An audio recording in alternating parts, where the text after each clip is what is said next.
Henry David Thoreau was a 19th century American philosopher who lived when the Industrial Revolution was in full swing and the fast-paced modern economy as we know it was getting started. As he watched society speed up, Thoreau noticed that people were getting good at making a living, but they were forgetting how to actually live. He wrote that most people lead lives of quiet desperation. They were stuck in a loop of working and buying, mistakenly thinking that getting more stuff would eventually cure their inner emptiness.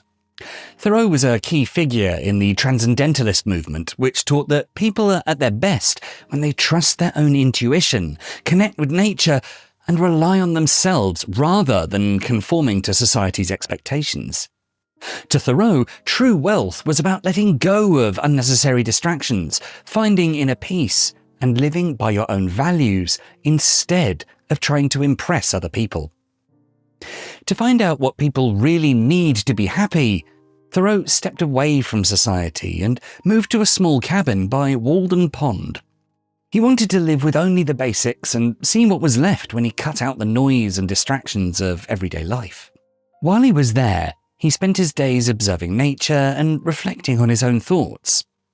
He wrote about human nature, the dangers of following the crowd, and the peace that comes from living a simple life. These writings later became his famous book, Walden. Thoreau believed that you don't need more money, a bigger house, or a completely different life to feel rich. What matters is how you live each day and what you choose to focus on. So that's why in this video, we're going to talk about how to live a rich life at home from the philosophy of Henry David Thoreau. Number 1. Calculate the real cost of purchases. Before moving to Walden Pond in 1845, Thoreau saw in his hometown Concord, Massachusetts, that many people had big houses, farms, and expensive furniture, but they seemed unhappy. They worked constantly just to maintain what they owned. Thoreau described it as if these people were walking down the street carrying their massive houses and barns on their backs. So while society measures wealth by money and property, Thoreau argued that true wealth is the ability to fully experience life. And he lived by this idea. He built a tiny one-room cabin in the woods for precisely $28.12. He grew his own food, mostly beans and potatoes. And because his living expenses were so low, he realized he only needed to work for about 6 weeks out of the year, doing odd jobs like surveying or carpentry. That left him with 46 weeks of pure freedom. He spent his days exactly how he wanted, walking in the woods for hours a day, reading, writing, and just watching the seasons change. He didn't have a big house, but he had total control over his daily schedule, and to him, that made him the richest guy in the world. Society tells us that a good life means owning a huge house, luxury cars, designer clothes, and expensive gym memberships. But affording these things usually means taking on massive debt and endless monthly payments. Because of this, you end up working a stressful 60-hour week just to pay for a house you're barely in and a car you only drive to work. When you finally get home, you're too tired to go to the gym or actually enjoy the space you're paying so much for. Thoreau's lesson is that we shouldn't judge a good life by the things we buy. If you live in a small, cheap apartment, but you can come home at 5 p.m., lock the door and spend the entire evening just drinking tea and reading a book without panicking about debt, you're incredibly wealthy. Thoreau viewed money as a direct measure of human time. He famously stated, "The price of anything is the amount of life you exchange for it." When he needed to buy a necessary item, he didn't just check to see if he had the cash. He calculated how many hours of physical labor it would take him to earn that money. If a coat cost a certain amount, he translated that price tag into days spent doing carpentry or surveying land. If the coat wasn't worth sacrificing those specific days of his freedom, he simply didn't buy it. Most of us today just check our bank balance or credit card limit, and if the money's there, we buy the item. To break this habit, you too can use Thoreau's method. Let's say you want to buy a new $200 gadget and you make $20 an hour at your job. Your first thought is that the item costs 10 hours of work, but once you subtract taxes, the money you spend commuting, and other work expenses, your actual take-home pay is probably closer to $14 or $15 an hour. That means a $200 item actually costs about 14 hours of your life. So before you take that item to the checkout counter, take a look at it and ask yourself a very literal question. Is this thing actually worth trading 14 hours of my freedom? Is it worth spending almost 2 full days at my job? Over time, you'll stop feeling like you're missing out or buying less. Instead, you'll realize you're keeping more of your time, reducing unnecessary work, and appreciating what you already have. Sometimes not buying something doesn't mean you're missing out. It means you're keeping your freedom. Number 2. Practice voluntary simplicity. When Thoreau built his cabin, he was incredibly intentional about what he allowed inside it. He had exactly 3 chairs. One chair was for himself, a second chair for when he wanted a deep conversation with a single close friend, and the third chair was for when a second visitor arrived, which to Thoreau was enough to create a small group or society. If a larger group of 4 or 5 people showed up to the cabin, which didn't happen, Thoreau would have simply let them stand or sit on his bed. He refused to clutter his small living space with extra furniture that would sit empty for 99% of the year just to accommodate a rare social event. At one point, someone offered him a rug for his room, but he politely refused. He knew that a rug would collect dust and need regular cleaning, and he didn't want to spend his mornings shaking it out. For the same reason, he even got rid of a decorative limestone piece from his desk specifically because it needed daily dusting. He believed his time was better spent thinking and writing than cleaning. He summed up this entire approach with his famous words, "Our life is frittered away by detail. Simplify.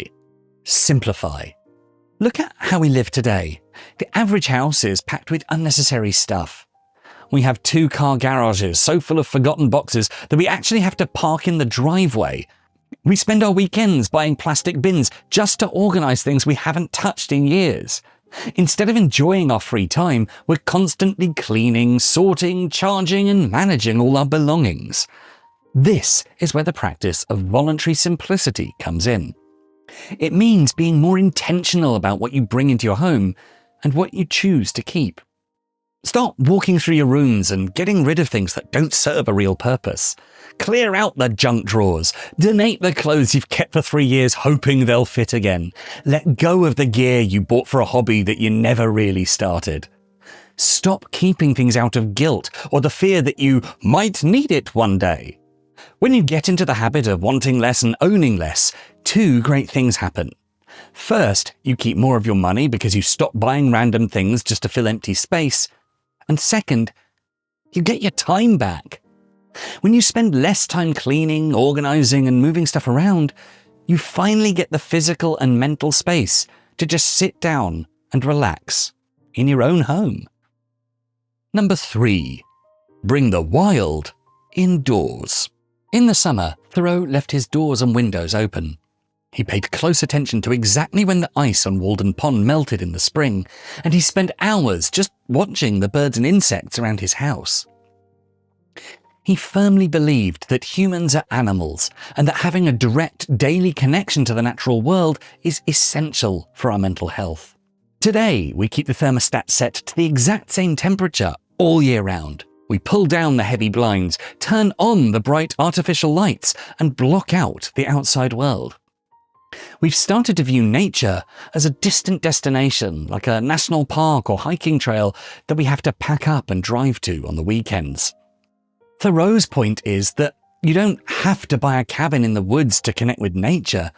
You just need to stop shutting it out of your everyday life. And it's very easy to bring the wild indoors. The easiest thing you can do is start by opening your windows. Let that outside breeze come into your house. Listen to the sounds of the birds or the rain.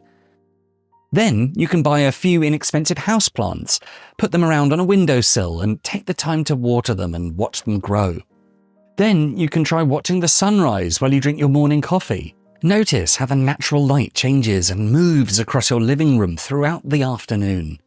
When you stop keeping your home closed all the time and allow fresh air and sunlight to enter, your home becomes fresh, inviting, and more connected to the natural world outside. Number 4. Rely on yourself. When Thoreau lived in the woods, he cut down the pine trees for his timber, dug his own cellar, and planted 2.5 acres of beans and potatoes. He even baked his own bread. He took direct responsibility for his own survival. And because he did the work himself, he understood exactly how his shelter functioned and what went into his food. He didn't depend on anyone else to take care of him, and that made him feel completely independent. These days, we pay other people to handle almost every basic chore. We use apps to get food delivered right to our door. If a shirt gets a small tear, we throw it in the trash and buy a new one. If a sink leaks or a door squeaks, we immediately hire someone else to fix it. We've traded our everyday life skills just for the sake of convenience. This total reliance on outside services creates 2 massive problems. First is it's incredibly expensive, constantly draining your bank account just to maintain your baseline lifestyle. Second, it leaves you feeling helpless. We live in houses we don't know how to fix, and we rely on a massive delivery system just to get dinner on a Tuesday night. So to enjoy your time at home, try doing things yourself instead of instantly paying someone else to handle it. Cook your meals using basic ingredients instead of buying expensive pre-made food or takeout. If a shirt rips, get a needle and thread and sew it. Spend a Sunday afternoon figuring out how to bake a simple loaf of bread. And seriously, when you start doing this, you will see a difference right away. First of all, you spend a lot less money, which means you don't have to grind as hard. But better, you get to keep more of your free time on top of that.